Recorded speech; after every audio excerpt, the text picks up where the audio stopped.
고객들은 사기 전에 꼭 보는 것이 있는데 바로 실구매 후기입니다. 대부분의 고객들은 그 부분에서 신뢰를 얻기 때문에 백데이터가 괜찮으면 노출을 해주는 것을 추천드립니다.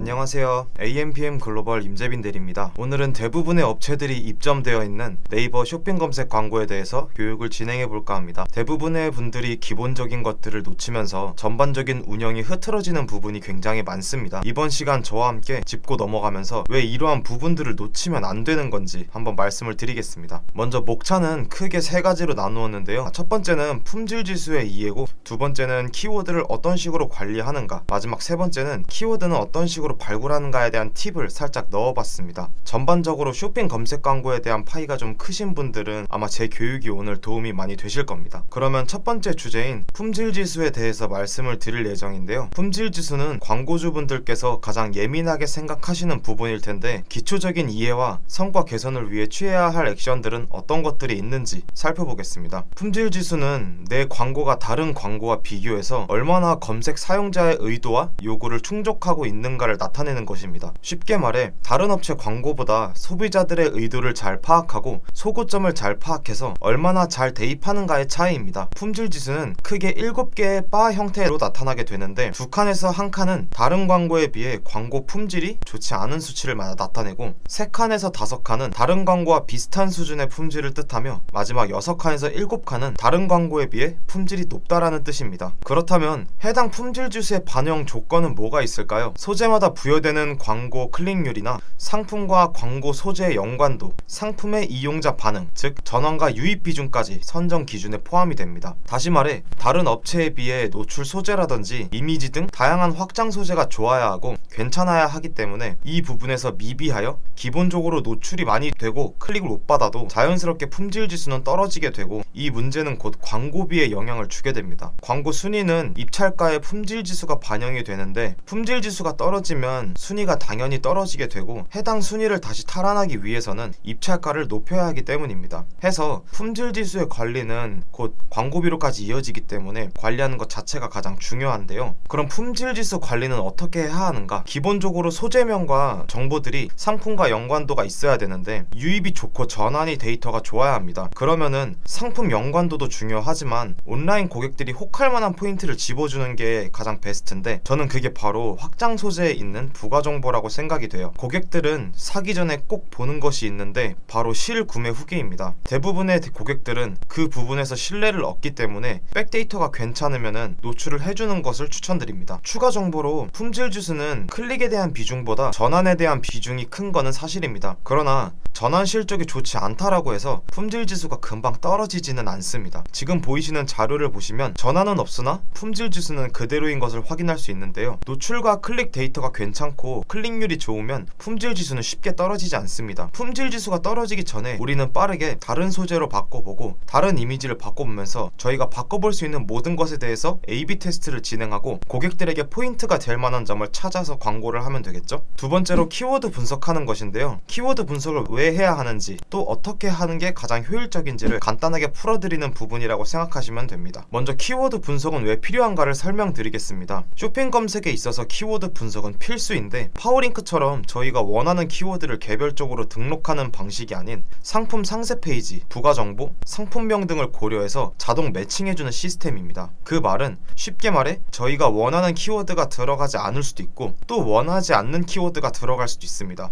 키워드별로 입찰가에 따른 순위가 다르기 때문에 세팅 부분에 있어서 많이 힘들어하세요. 상기 내용 때문에 키워드 관리는 지속적으로 관리되어야 합니다. 첫 번째 관리법은 바로 제외 키워드입니다. 제외 키워드는 상품 소재 상세 보기에 있는 곳에서 70개, 그룹 단위로 걸 수 있는 것 70개로 총 140개의 제외 키워드를 걸 수 있습니다. 위 자료를 보시면 제품은 감성 조명인데 관여도가 전혀 없는 키워드들이 보입니다. 이러한 키워드들이 노출만 이루어지고 클릭 및 전환이 없다면 품질 지수에 큰 영향을 끼칠 뿐더러 소진이라도 되면 대부분 고객들이 어떠한 액션 없이 이탈을 해버리는 경우가 대다수입니다. 이러한 키워드들은 제외 키워드를 걸어 놓으시는 것이 좋습니다. 두 번째는 바로 분리 운영입니다. 앞서 말씀드렸던 내용 중 하나가 해당 키워드는 상품명에서 잡을 수 있다라고 말씀을 드렸는데 1페이지 3위에 잡혀있는 상품과 다른 키워드 2페이지에 노출되고 있는 순위가 있으면은 이런 것은 바로 분리 운영이 필요한 것입니다. 그 이유는 상품에 할당된 키워드들이 전체 그 CPC로 반영이 되기 때문에 키워드마다 노출하는 순위가 다르고 이러한 부분들은 분리 운영을 하시면 좋은데 제외 키워드로 무선적으로 메인 키워드를 걸어놓고 다른 그룹을 생성해서 똑같은 제품을 올리게 되면은 기존에 제외됐던 메인 키워드들이 그쪽에서 잡히게 되는데 그렇게 하면서 이 CPC 자체를 조금 나눠서 가져가게 되면은 지금보다는 훨씬 더 효율적인 운영을 할 수 있기 때문에 분리 운영을 추천드립니다. 마지막으로 다차원 보고서를 이용한 방법인데요. 제외 키워드를 살펴보시면 키워드별 총 취급고와 전환율이 나오는데 직접적으로 키워드별로 어느 키워드가 전환이 몇 개 나왔고 전환 매출액이 얼마이며 로아스는 몇이다 라는 수치가 정확하게 나와 있진 않습니다. 이를 확인할 수 있는 것이 바로 다차원 보고서인데요. 다차원 보고서에서 위 블럭들을 세팅하고 다운로드를 누르게 되면 엑셀 파일이 다운받아질 겁니다. 엑셀 파일을 살펴보면 전체적으로 어느 캠페인에서 또는 어느 그룹에서 어느 소재에 할당된 키워드에서 얼마만큼의 효율이 났는지를 명확하게 볼 수 있으니 광고를 운영함에 있어 이러한 자료들이 큰 도움이 될 수 있습니다. 그러면 키워드 발굴함에 있어서 방법은 뭐가 있을까요? 제가 광고를 관리하면서 가지고 있는 노하우 중 일부를 말씀드리도록 하겠습니다. 첫 번째는 스토어 센터나 비즈 어드바이저를 이용하는 것인데요. 통계, 마케팅 분석, 검색 채널 순으로 들어가 보시게 되면은 전환에 기여도가 있는 키워드들을 볼 수가 있습니다. 스토어 내에서 전환에 기여한 키워드 리스트들이기 때문에 해당되는 키워드들을 위주로 잡아서 키워드를 발굴해 주시면 됩니다. 저 같은 경우 전환에 기여도가 있는 키워드 리스트 위주로 잡았었고 해당 데이터를 많이 쌓았기 때문에 말씀을 드리는 거지만 제가 성공 사례가 있다라는 것일 뿐 참고 내용으로만 봐주시면 좋을 것 같습니다. 두 번째는 해당 카테고리에 할당된 키워드들이 있을 건데요. 먼저 그 해당 카테고리에 할당된 키워드들에 대한 리스트를 작성해 놓고 그 키워드들을 믹싱하는 것입니다.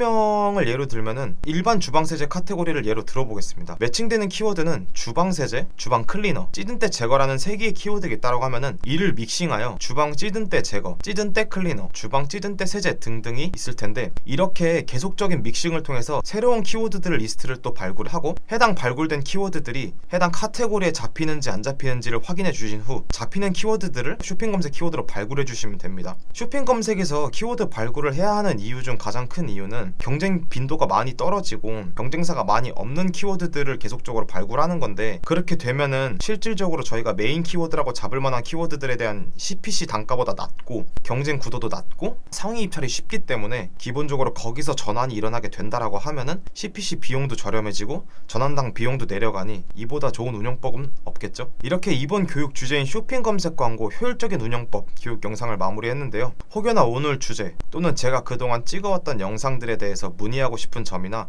여쭤보고 싶었던 부분들이 있으셨다면 위 기재되어 있는 제 이메일 주소나 개인 내선 번호로 연락 주시면 친절하게 답변 드리고 있으니 참고 부탁드리겠습니다. 그러면 교육 영상을 마치며 저는 AMPM 글로벌 광고기획본부 3팀 임재빈이었습니다.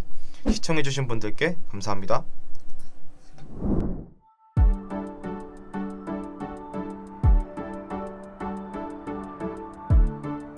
구독과 좋아요는 컨텐츠 제작에 힘이 됩니다.